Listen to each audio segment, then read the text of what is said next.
یہ باتیں کرنے کرانے کی ہیں کہ خود سے کام کر لینا سنت ہے؟ آپ نے 2 منٹ لگائے ہیں اور آپ نے کسی پر روب ڈال کے آپ فارغ ہو گئے۔ اخلاقی رویوں میں سب سے زیادہ ضروری تو دوسرے کا احساس کرنا ہوتا ہے۔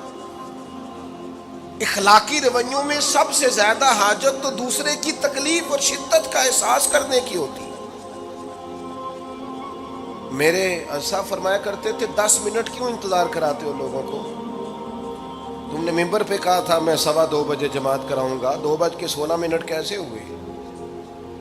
تمہیں اس کا پاس ہونا چاہیے تھا، تمہیں خیال ہونا چاہیے تھا کسی شخص کو کسی وجہ سے کوئی تکلیف، کوئی کسی اذیت کا شکار کیوں ہو، کوئی پریشان۔ میں اب تو الحمدللہ آپ اتنی بڑی تعداد میں آ گئے کہ جگہ آپ کے لیے مشکل ہو گئی، ورنہ شروع میں جب میں محافل کا ٹائم دیتا تھا تو میں وقت پہ چلا جاتا تھا۔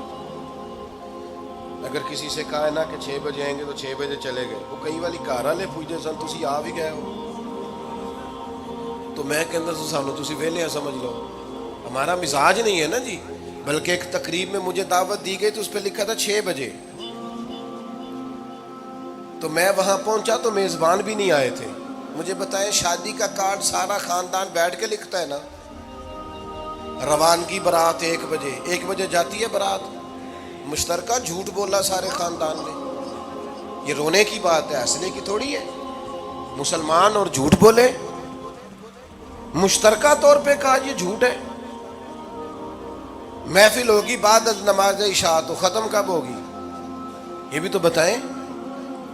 آپ نے قوم کو تو ایک شخص کا بتایا تھا کہ فلاں صاحب خطاب کریں گے، یہ مقامی، قومی، عالمی شہرت یافتہ، یہ کہاں سے آ گئے؟ کیوں تکلیف دی گئی؟ بلکہ ہم نے تو منصوبہ بندی کی ہے کہ لوگ ہمارے جلسوں میں نہ آئیں۔ ستائے اتنا ہے، ایک جگہ پہ میں حاضر تھا تو 1:30 بجے مجھے مائک دے رہے تھے، اب تو میں جاتا نہیں ہوں، رات کو چھوڑ دیا ہے۔ 1 بجے رات کو مائک دے رہے ہیں تو نقیب بیچارہ رٹی رٹائی بات کر رہا ہے، کہتا ہے بلا تاخیر۔ میں نے کہا ابھی بھی بلا تاخیر ہے، کر لو تھوڑی تاخیر، خدا کے بندو ختم کرو، آدھے گھنٹے میں مسئلے کی سمجھ آ جاتی ہے، ایک پیغام دو، بات ختم ہو گئی۔ اتنا الجھاؤ اور اتنا بات کو کھینچنے کا معنی کیا؟ اپنے رویوں کے اندر۔ میں چلا گیا 6 بجے تو میزبان صاحب بھی نہیں آئے تھے، تو وہ تقریب کب شروع ہوئی؟ 9 بجے۔ میں نے ان سے کہا غور سے دیکھ لو کہیں میں تو نہیں الٹا پڑتا رہا، 9 اور میں 6 سمجھتا رہا ہوں۔ یہ چھوڑیں ان چیزوں کو، اپنی زندگی میں آپ نظم پیدا نہیں کریں گے تو کوئی کام کیسے کریں گے؟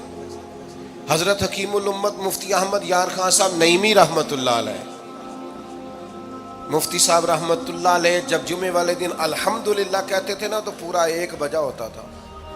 لوگ گھڑی کو کہتے تھے تو غلط ہو سکتی ہے، پر مفتی صاحب پورے ٹائم پہ الحمدللہ کہتے ہیں۔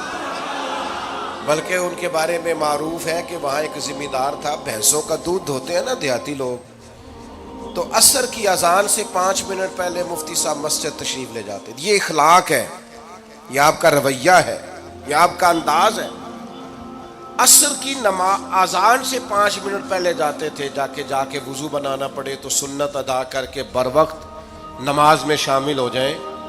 تو مفتی صاحب گزر جاتے تو وہ ذمہ دار اپنے بیٹے سے کہتا کہ اب آپ نا بچے کو چھوڑیں بھینس کے نیچے تاکہ ہم بھینسوں کا دودھ دھوئیں۔ تو ایک دن وہ بیٹا کہنے لگا ابا جی ابھی تو یہ سورج کھڑا ہے، عصر کا ٹائم کہاں ہوا ہے؟ تو کہنے لگا تو چھڑ دے کٹا، مفتی صاحب لنگ گئے نہیں، ٹائم ہو گیا ہے۔ یہ ہمارے بزرگوں نے ہمیں رویے سکھائے۔ آپ نظم والے ہوں، اخلاق والے ہوں، سچائی والے ہوں، دیانتداری والے ہوں، دوسروں کا خیال رکھیں، کسی کو تکلیف نہ ہو ہماری وجہ سے۔ پتہ ہے رسول پاک صلی اللہ علیہ وسلم کی بارگاہ میں آ کے عرض کیا گیا یا رسول اللہ یہ ہمارے امام صاحب بہت لمبی نماز پڑھاتے ہیں، صحیح حدیث میں موجود ہے، نماز ہی پڑھاتے تھے نا، قرآن ہی پڑھتے ہوں گے نا، کتنا اعزاز والا کام ہے۔ یا رسول اللہ یہ بہت لمبی نماز پڑھاتے ہیں۔ اللہ کے محبوب علیہ السلام نے بلا لیا، اور لفظ پتہ کیا ہے؟ حضور فرمانے لگے میں لوگوں کو دین کے قریب کرتا ہوں، آپ دور کرتے ہیں۔ فرمایا جب بھی نماز پڑھائیں معتدل پڑھائیں۔ اور خود حضور کا عمل کیا ہے؟ حضور فرماتے ہیں جب میں نماز میں کھڑا ہوتا ہوں تو میرا دل کرتا ہے میں لمبی نماز پڑھاؤں۔ ہمارا جب کسی شے کو دل کرے تو ہم چھوڑتے ہیں. میرا دل کرتا ہے میں لمبی نماز پڑھاؤں، لیکن حضور فرماتے ہیں پھر پیچھے سے کسی بچے کے رونے کی آواز آتی، میں سوچتا ہوں اس کی ماں پریشان ہوگی، میں نماز مختصر کر دیتا. اور میرے بھائیوں، نماز میں بھی لوگوں کا احساس، ہماری طبیعت ہی نہیں رہی. کوئی آدمی ہارن دے رہا پیچھے سے اور سامنے گاڑی میں دو بندے کھڑے، گاڑی مین روڈ پہ کھڑے کر کے باتیں کر رہے ہیں، اور وہ ہارن بجا رہا ہے تو کہتے ہو ٹھہر جا، آگ بجھانی ہے جا کے. ایک تو آپ نے اتنا ظلم کیا کہ آپ نے روڈ بند کیا، اور دوسرا اخلاقی رویہ یہ ہے. اور میرے بھائی یہ بھی بد اخلاقی ہے کہ آپ اپنا موٹر سائیکل مین روڈ پہ کھڑے کر کے دکان پہ چلے جائیں، لوگوں کو تکلیف میں ڈالیں گے. اسلام اس کی اجازت نہیں دیتا. رستوں کے نشان مٹانے والے کو نبی پاک نے تنبیہ فرمائی، کسی کو تکلیف ہو، اذیت ہو. اور بعض لوگ سمجھتے ہیں کہ میں نے پریشر میں رکھی ہوئی ہے دنیا، ڈرتے ہیں لوگ مجھ سے. جو ڈر کے عزت کرتا ہے وہ خوف کھاتا ہے، اور جو محبت سے تجھے سلوٹ کرتا ہے وہ تیرا احترام کرتا ہے. بعض لوگ کسی کے شر سے بچنے کے لیے بھی اسے سلام کرتے ہیں، وہ عزت نہیں ہوتی، وہ عزت نہیں ہوتی کہ یہ تو رٹا ڈال دے گا. اپنے اخلاقی رویے ہمیں اللہ کے محبوب سے سیکھنے، حضور سے خیرات لینی ہے. اخلاق حسنہ ہم نے اپنے آپ کو سمجھنا ہے، ہم نے اپنے مزاجوں میں تبدیلی پیدا کرنی ہے، بالخصوص بزرگوں کے معاملے میں، بڑوں کے معاملے میں. جیسے جیسے انسان ضعیف ہوتا جاتا ہے نا، حساس ہوتا جاتا ہے، اسے باتیں تکلیف دینے لگتی. وہ ایک بوڑھی اماں ایک دفعہ مجھے کہنے لگی کہ آپ میرے بچوں سے کہہ دیں خرچہ پاویں تھوڑا دین کرن، میرے نال بولن صحیح کرن. وہ جب اپنی بیویوں کے سامنے میرے ساتھ تھوڑا والیوم اونچا کر کے بات کرتے ہیں آواز کا، تو مجھے تکلیف ہوتی. اپنا رویہ، لہجہ، اس پر غور ہو. جوانی میں ہی تو برداشت کرنا ہوتا ہے. اپنے مزاج کو کبھی بکھرنے اور ٹوٹنے نہ دیں. اور سب سے زیادہ بندے کا پتہ ہی تب چلتا ہے جب کوئی اسے پورا غصہ دلائے، جو پھر کنٹرول کرے، وہی تو کمال آدمی ہوتا ہے. آ کے کہا گیا تھا نا نبی پاک علیہ السلام کو کہ یا رسول اللہ وہ معاذ اللہ ان لفظوں کے ساتھ تانا و تشنیع کرتے ہیں، نقل کفر نہ باشد. تو حضور فرمانے لگے وہ پتہ نہیں کس کی باتیں کرتے ہیں، مجھے تو اللہ نے محمد بنا کے بھیجا، میں تو محمد ہوں، اور محمد ہوتا ہی وہ ہے جس کی تعریفیں ہوں. وہ پتہ نہیں کس کی باتیں کر رہے ہیں، چھوڑو. وہ پتہ نہیں اس کی بات کر رہے ہوں گے جس کا وہ معاذ اللہ نام بگاڑتے. میرے عزیز، تھوڑا سا برداشت، اور آپ جملوں سے غور کریں،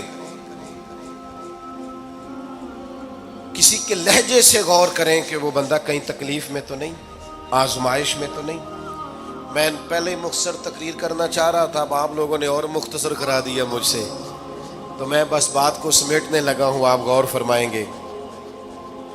ایک دن نبی پاک علیہ السلام نے سید عائشہ صدیقہ رضی اللہ تعالیٰ عنہ سے فرمایا.